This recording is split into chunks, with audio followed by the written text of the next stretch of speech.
started with 8th class now. Why we started with 8th class? आप लोग बैठ सकते हैं, please have a seat.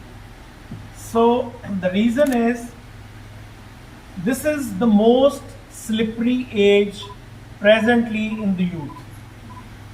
आजकल when you and me were the students, this problem used to come in the class of 12th or maybe in the graduation level. The puberty age of the children has come down. Now we face all these issues beginning from class 6th onward. Or by 9th and 10th class, we have seen the children settling down. And by 11th and 12th, they become quite mature to understand the goal of their life. So reason being, it is very important. क्या होता है कि जब slippery ground पे कोई बंदा फिसल रहा होता है, तो अगर उसको एक हाथ से पकड़े तो वो दूसरी तरफ से फिर भी चोट खा लेता है।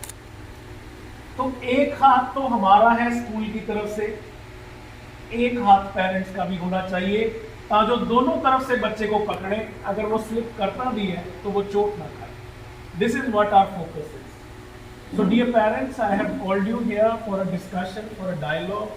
कुछ प्रॉब्लम्स हमें भी फेस आ रही हैं, कुछ आप ही घर में महसूस कर रहे होंगे, तो उसके लिए कोलैबोरेशन, डायलॉग होना बहुत जरूरी है। और हमारे राष्ट्र की जो नई एजुकेशन पॉलिसी है NEP 2020, वो भी यही कह रही है कि बच्चे को आत्मनिर्भर करने के लिए, बच्चे को सेल्फ डिपेंडेंट बनाने के लिए हमारा और आपका सहयोग होना बहुत जरूरी है। That purpose we have invited you here today, so that we have a productive dialogue. होता क्या है, बहुत सारे केसेस में हम देखते हैं कि फॉर एग्जाम्पल PTM पे एक ब्लेम गेम बन के रह गए। PTM आप हमारे ऊपर उंगली उठाते हैं, हम आपके ऊपर उंगली उठाते हैं, लेकिन प्रोडक्टिव बात नहीं हो पाती। हम लोग एक दूसरे की जरूरतें ढूंढ रहे हैं, लेकिन उसमें बच्चे का फायदा नहीं है। तो आज हम लोग बच्चों की बात ना करके हम ये बात करेंगे कि कैसे हम लोग बच्चे को एक बेटर एनवायरनमेंट दे सकते हैं, कैसे हम उसके लिए एक नेचुरल एम्बियंस क्रिएट कर सकते हैं ताकि उसकी नर्सरी। कुछ चीज़ों में मैं आपको मानूं, मैं कुछ भी लेके जाऊँ, there would be never a no from my side. And then at many places that confidence level of the child is rather becoming productive for the child, is becoming a damaging factor for the child. So मेरी आपको ये request है कि देखिए, आजकल our generation of parents, we are very kind parents. I must say, kind क्यों है? हम लोग ये चाहते हैं कि जो स्ट्रगल मेरी जिंदगी में था, वो मेरे बच्चे की जिंदगी में नहीं होना चाहिए। आप मेरी बात से सहमत हैं? और हम कोशिश करते हैं कि जिंदगी के हर लुत्फ, हर सुविधा अपने बच्चे को। लेकिन डियर पेरेंट्स, मैं आपको हाथ जोड़ के बेनती करना चाहता हूँ, excess of everything is bad. देखिए, आज आप अपनी जिंदगी में जिसके मुकाम पे हैं, वो आपके बट माय हम्बल रिक्वेस्ट है कि बच्चे को थोड़ी सी जिंदगी की झूठ लगे। फॉर एग्जाम्पल, आपका बच्चा कहता है मेरे को 10,000 वाली साइकिल दे, आप उसी वक्त कहते हैं ठीक है, ओके, कल ही चलो बाजार, कल क्या शाम को चलो, बच्चे लेते 10,000 वाली साइकिल। अब मैं अपनी बात करूँ, शायद आप उसके साथ कोरिलेट कर पाए। When I was a child, मेरे को लगता है, and I was child of a rich parent, I must tell you, I was a child born with a very big, huge golden spoon in my mouth. Other European countries, जहाँ पे लोगों ने school के अंदर कोई भी digital intervention को ban कर दिया।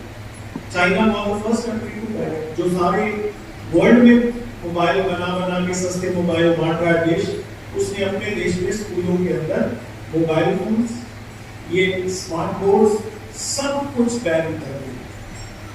They want to keep the children away from digital intervention क्योंकि उनको पता है कि ये बहुत बड़ी बीमारी है और इसका नुकसान बहुत है।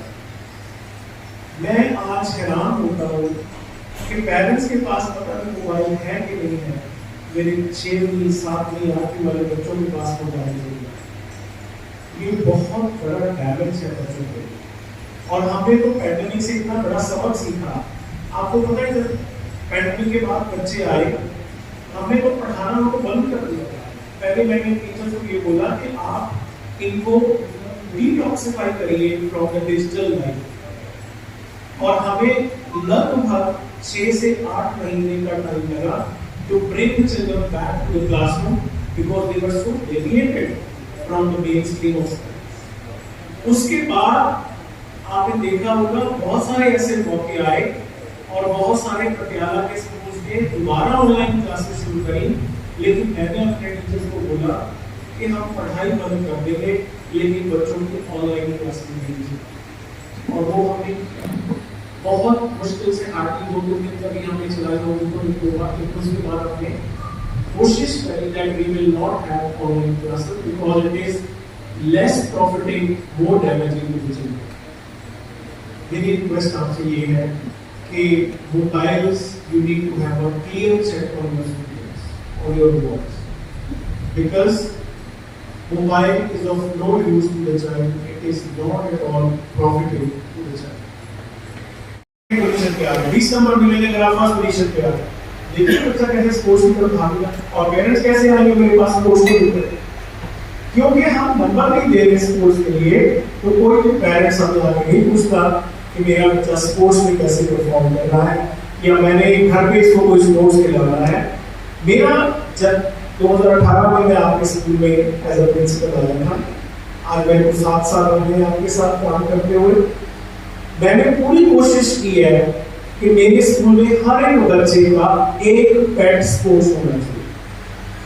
Why it's very important. और अब मैं कोशिश कर रहा हूँ कि मैं पिछले हफ्ते से म्यूजिक रूम में भी जा रहा हूँ, मैं देख रहा हूँ बच्चों से बात कर रहा हूँ जो म्यूजिक में बच्चे जा रहे हैं, उनसे मैं पूछ रहा हूँ कि आप क्या बजा सकते हो, कौन सा इंस्ट्रूमेंट आपको अच्छा लगता है, अगर हम आपको सिखाएं तो कौन सा इंस्ट्रूमेंट आप सीखेंगे। देखिए, जब कल को बच्चा आपका एक ऑफिसर बनेगा, उसके पास इतना प्रेशर होगा, वर्क प्रेशर जिसको आजकल हम कहते हैं, और आने वाले टाइम में आपको क्या लगता है ये प्रेशर कम होने वाला है कि ज्यादा होने वाला है? ज्यादा ही होगा ना। तो अगर आप अपने बच्चे को कल एक ऑफिसर और सक्सेसफुल ऑफिसर बनाना चाहते हैं तो उसकी जिंदगी में 2 चीजें उसको बहुत हेल्प करेगी। एक तो अगर उसने जिंदगी में एक स्पोर्ट्स करना है, कोई बैडमिंटन खेल रहे हैं आपके पास कोई चेस प्लेयर है, आपके पास कोई और गेम आपने पेट रखा हुआ है, that would really help him come out of that official stress. दूसरा, अगर कोई बच्चा अपना इंस्ट्रूमेंट बजाना चाहता है, आप हारमोनियम बजाना जानते हैं, आप पियानो आपका स्ट्रिंग इंस्ट्रूमेंट है, वायलिन बजाना जानते हैं, ढोलक बजाना जानते हैं, कोई भी इंस्ट्रूमेंट आप बजाना जानते हैं, तो वो it will help you to come out of that stress. तो we are preparing your children for the future. जब वो रियल लाइफ प्रोडक्टिव सिटीजन बनेंगे, तो मैं इसीलिए जो भी बच्चा जब मैं उनको खेलते देखता हूँ तो मैं इसीलिए हमने कोशिश करी कि जब हमारी इंटर हाउस मैचेस हो तो हर एक बच्चे का अपना एक पेट गेम होना चाहिए। से वॉलीबॉल, से फुटबॉल, से बास्केटबॉल, हैंडबॉल, कितने इंटर हाउस मैचेस हम करवा चुके हैं, उसके हमारी टीम भी बन चुकी है, बच्चे नेशनल्स के लिए तैयार हो रहे हैं, हमारा नेशनल नवंबर में होगा टीवी नेशनल्स। लेकिन उसके बावजूद I request you as a parent कि कोशिश करें आपका बच्चा एक स्पोर्ट जरूर, वो उसकी लाइफ स्किल बनना चाहिए और एक नए म्यूजिक इंस्ट्रूमेंट बच्चे को जरूर सिखाएं, that will help him sustain the stress of life when he becomes an officer.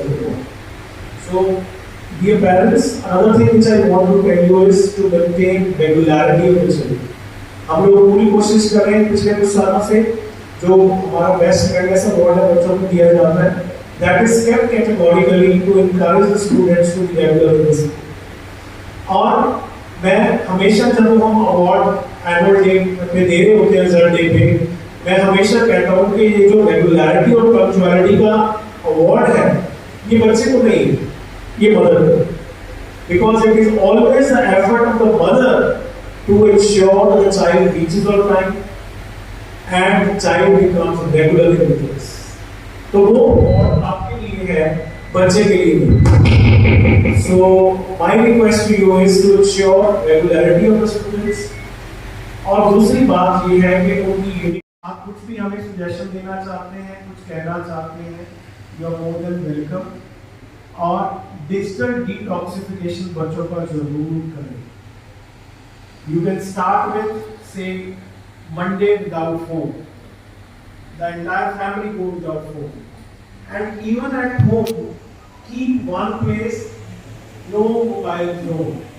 वहाँ पे सिर्फ आप बैठेंगे.